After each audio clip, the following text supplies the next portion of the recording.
नमस्कार, सी न्यूज भारत में आप सभी का एक बार फिर से स्वागत है। मध्य प्रदेश छत्तीसगढ़ बुलेटिन में शुरुआत करेंगे आगर मालवा से, जहां पर पुलिस लाइन आगर में साप्ताहिक जनरल परेड का हुआ आयोजन।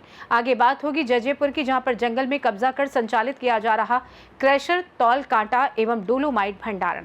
इन तमाम खबरों पर करेंगे विस्तार से चर्चा। आगरमालवा में जिला पुलिस लाइन में साप्ताहिक जनरल परेड का आयोजन किया गया। ये परेड पुलिस अधीक्षक विनोद कुमार सिंह के निर्देशन में संपन्न हुई। परेड के दौरान पुलिस अधीक्षक द्वारा परेड का विधिवत निरीक्षण किया गया। परेड की सलामी ली गई। निरीक्षण उपरांत उत्कृष्ट टर्न आउट व अच्छी वेशभूषा प्रदर्शित करने वाले पुलिस अधिकारियों और कर्मचारियों को पुरस्कृत किया गया। पुलिस अधीक्षक द्वारा पुलिस लाइन परिसर में स्थित वृक्षों व हरित क्षेत्र का निरीक्षण किया गया। उन्होंने संबंधित अधिकारियों को पौधों की नियमित सिंचाई व पर्यावरण संरक्षण के लिए आवश्यक दिशा निर्देश व शस्त्रागार, रोज नामचा और रक्षित केंद्र का निरीक्षण करते हुए अपनी कार्य प्रणाली की समीक्षा की व आवश्यक व्यवस्थाओं के लिए निर्देशित किया। निरीक्षण के बाद पुलिस अधीक्षक द्वारा पुलिस लाइन स्थित जिम का भी निरीक्षण किया गया। उन्होंने जिम में उपलब्ध उपकरणों की स्थिति, साफ सफाई व नियमित उपयोग की जानकारी ली व जवानों के शारीरिक फिटनेस बनाए रखने हेतु नियमित रूप से जिम का उपयोग करने के निर्देश दिए। आगरमालवा से सी न्यूज संवाददाता अर्श अहमद कुरैशी की रिपोर्ट। आगरमालवा में एनसीबी इंदौर की टीम व ड्रग इंस्पेक्टर द्वारा शिकायत मिलने पर टीम गठित कर सर्जिकल हॉस्पिटल के कैंपस में स्थित पटेल फार्मेसी पर पहुंची, जहां पर टीम द्वारा जांच कर कार्रवाई की गई। इस दौरान टीम को एनआरएक्स दवाई ट्रामाडोल की एंट्री को लेकर बड़ी गड़बड़ी सामने आई, जिसमें टीम द्वारा मौके पर पंचनामा बनाया गया। ड्रग इंस्पेक्टर रोशनी धुर्वे ने जानकारी देते हुए बताया कि ड्रग को लेकर एनसीबी में शिकायत हुई थी। शिकायत के आधार पर एनसीबी इंदौर से एक टीम का गठन किया गया।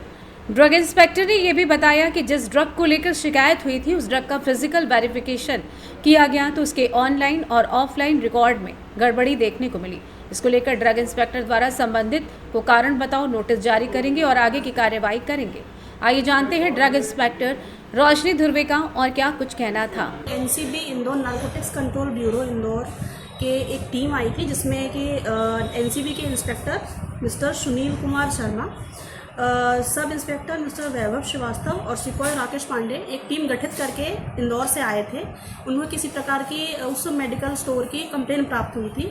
इस संबंध में उनके द्वारा मुझे सूचना दी गई और सूचना प्राप्त होते ही उनके साथ एक टीम बनाकर मैं औचक निरीक्षण करने पहुंची थी। पटेल फार्मेसी जो एक सर्जिकल हॉस्पिटल है उसके कैंपस में वो संचालित किया जा रहा था। वहाँ जब हमें निरीक्षण किया तो हमें पता चला जो एनआरएक्स दवाई थी ट्रामाडोल, उसका इन्वेंट्री का बहुत मिसमैनेजमेंट हमें पाया गया। तो उसको मैंने अपने डॉक्यूमेंटेशन में रिकॉर्ड भी किया है और इसके संबंध में आगे जो भी है हमारी ड्रग एंड कॉस्मेटिक एक्ट की नियमावली के अनुसार उसको शो कॉज नोटिस दिया जाएगा। जो भी वो प्रतिवेदन उस बिहाफ में हमें प्रेजेंट करेंगे तो उसके जो भी नियमावली के अनुसार जो कार्रवाई उन पर की जानी है हम आगे कार्रवाई प्रेषित कर देंगे। वहाँ पे हमें ये जो सबसे ज़्यादा हमें समझ में आया है कि जिस ड्रग की कंप्लेन प्राप्त हुई थी, जब उस ड्रग का हमने फिजिकल वेरिफिकेशन करा तो जो ऑनलाइन स्टॉक था और फिजिकल जो स्टॉक हमें प्राप्त हुआ उसमें हमें काफ़ी अंतर पाया गया। तो जब हमने उससे सवाल जवाब किया तो उन्होंने हमें बताया कि जो इंजेक्शन जो है ओटी में इशू करते उसका उन्होंने कोई भी ब्यौरा वहाँ पे मेंशन नहीं किया था, जिस कारण से पूरा इनका स्टॉक गड़बड़ाया हुआ था। तो इस संबंध में मेरे द्वारा उसी वक्त कार्रवाई ये की गई कि जो बैलेंस वहाँ पे उस ड्रग का बचा हुआ था ट्रामाडोल का, मैंने उनको फर्दर स्ट्रिक्टली ऑर्डर कर दिया है कि वो इसकी फर्दर सेल हम नहीं कर पाएंगे किसी भी पेशेंट को, जब तक कि वो अपना पुराना जो बकाया इनका जिसका ये रिकॉर्ड मुझे उस वक्त नहीं दे पाए, जब तक कि मुझे लिखित तौर पे उसका पूरा जांच जो ब्यौरा है मुझे नहीं दे देते, तब तक ये आगे उस दवाई की सेल उस दुकान से नहीं कर सकते। इसमें ये है कि नियमावली के अनुसार क्या है, हम उन्हें एक कारण बताओ नोटिस प्रेषित करेंगे यहाँ से और उस संबंध में जो उनके जवाब में मिलेगा तो उसके बाद जो भी नियम वाले जो भी निलंबन अगर होता है इनका तो कितने दिन के लिए निलंबन होगा तो फिर वो हमारे वरिष्ठ कार्यालय से जैसा भी आदेशित किया जाता है उनको हम फिर दे देंगे हम उनका निलंबन।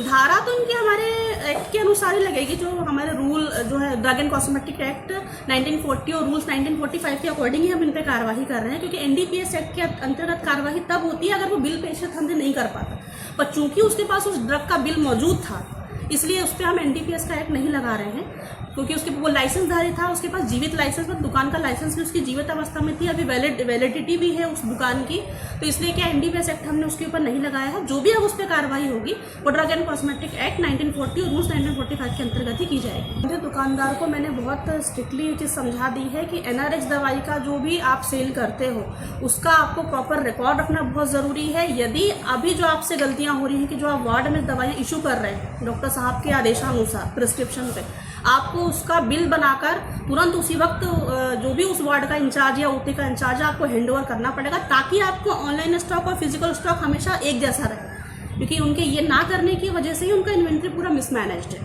आगर मालवा से सी न्यूज संवाददाता अर्श अहमद कुरैशी की रिपोर्ट। भोतिया तहसील क्षेत्र आने वाले झालरौंदा में पत्थर खदान संचालक अजय चंद्रा को नहीं है अधिकारियों का कोई डर।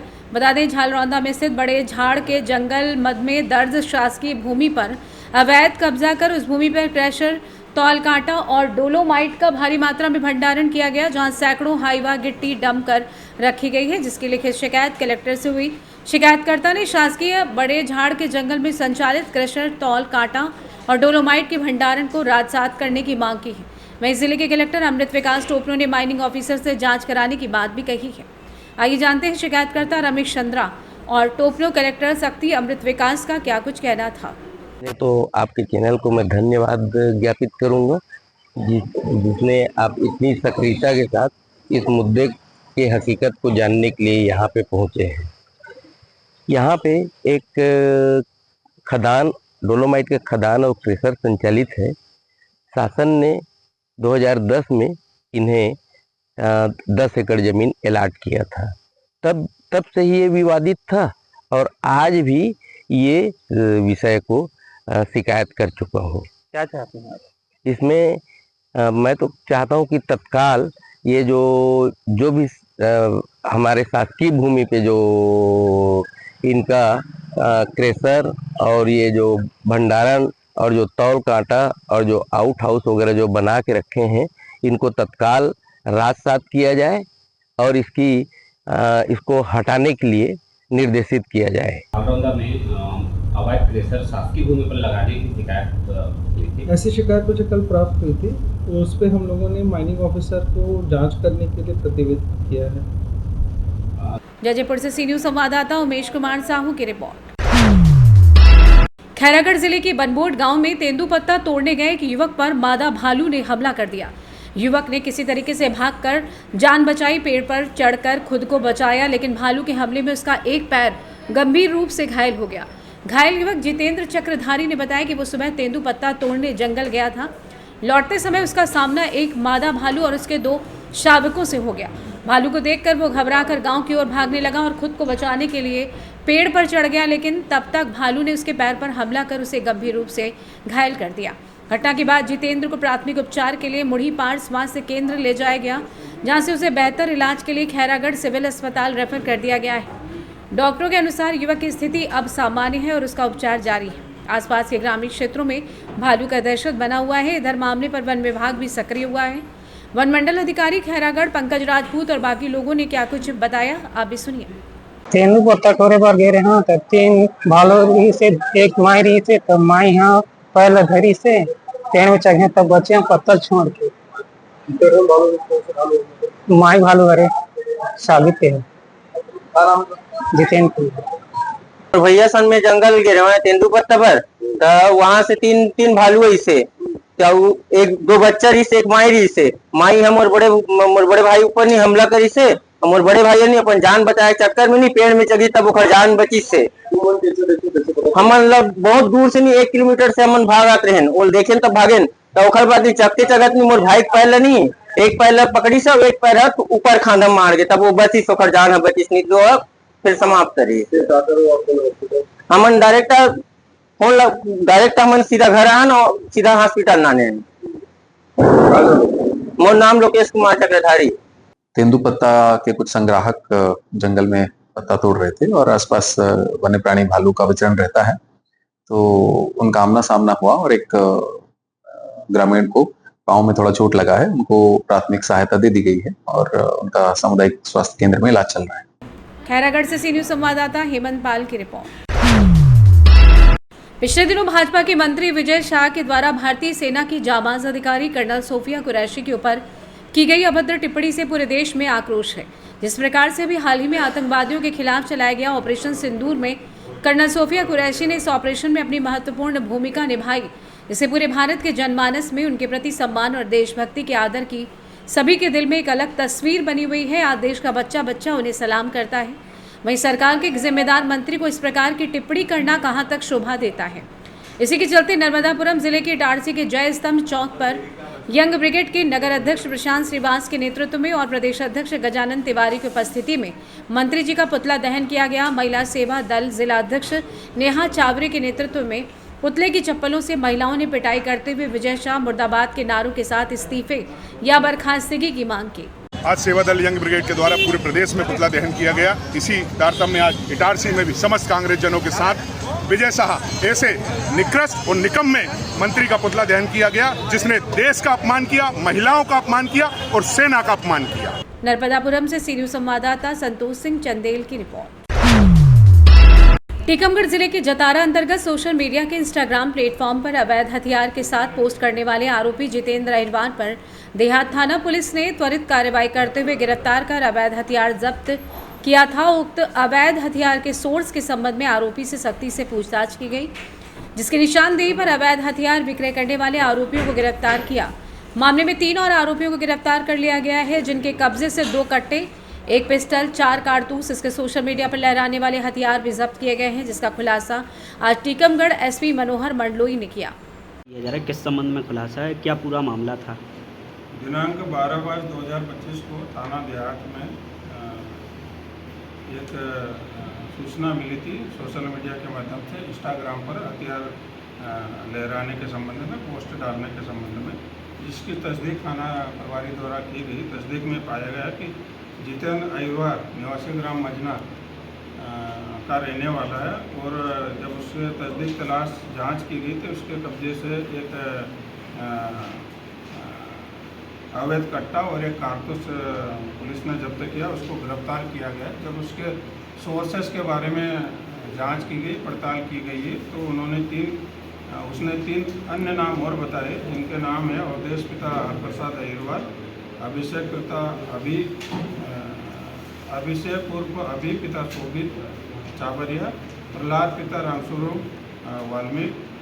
इनको पुलिस ने पकड़ा और पूछताछ की गई और साथ ही इनके कब्जे से, अवधेश के कब्जे से एक 315 बोर का कट्टा और एक जिंदा कारतूस तथा अभिषेक उर्फ अभी पिता शोभित से एक 300 बोर का 32 बोर की पिस्टल और 2 जिंदा कारतूस तथा प्रहलाद पिता रामस्वरूप वाल्मीकि से एक 12 बोर का कट्टा और एक जिंदा कारतूस। इस तरह से पुलिस ने कुल 4 अवैध पिस्टल और कट्टे जब्त किए हैं। टीकमगढ़ पुलिस द्वारा अवैध गतिविधियों के संबंध में अवैध शस्त्र बेचने वालों के खिलाफ, फायर आर्म्स बेचने वालों के खिलाफ, खरीद फरोख्त करने वालों के खिलाफ लगातार पैनी नज़र रखी जाकर उनके खिलाफ सख्त कार्रवाई की जा रही है। ये टीकमगढ़ पुलिस की बड़ी सफलता है। मैं अपनी टीम के अधिकारियों को, साथी अधिकारियों को इसके लिए बधाई देता हूँ। सर, इन लोगों ने जितेंद्र को बेचा था क्या? निकटता बेचने का काम करते थे। इसके संबंध में लगातार पुलिस और तह तक जाने का प्रयास कर रही है कि इसका अंतिम सोर्स क्या है। इसकी जांच पड़ताल और अनुसंधान इसके संबंध में जारी है। अभी और अनुसंधान जो किया जा रहा है उसकी डिटेल बताना यहाँ पे उचित नहीं है। टीकमगढ़ से सीनियर संवाददाता गिरीश कुमार खरे की रिपोर्ट। फिलहाल के लिए इस खास बुलेटिन में बस इतना ही। देश दुनिया की तमाम बड़ी खबरों को जानने के लिए जुड़े रहिए सी न्यूज़ भारत के साथ। हर खबर आपके साथ, आपके हाथ।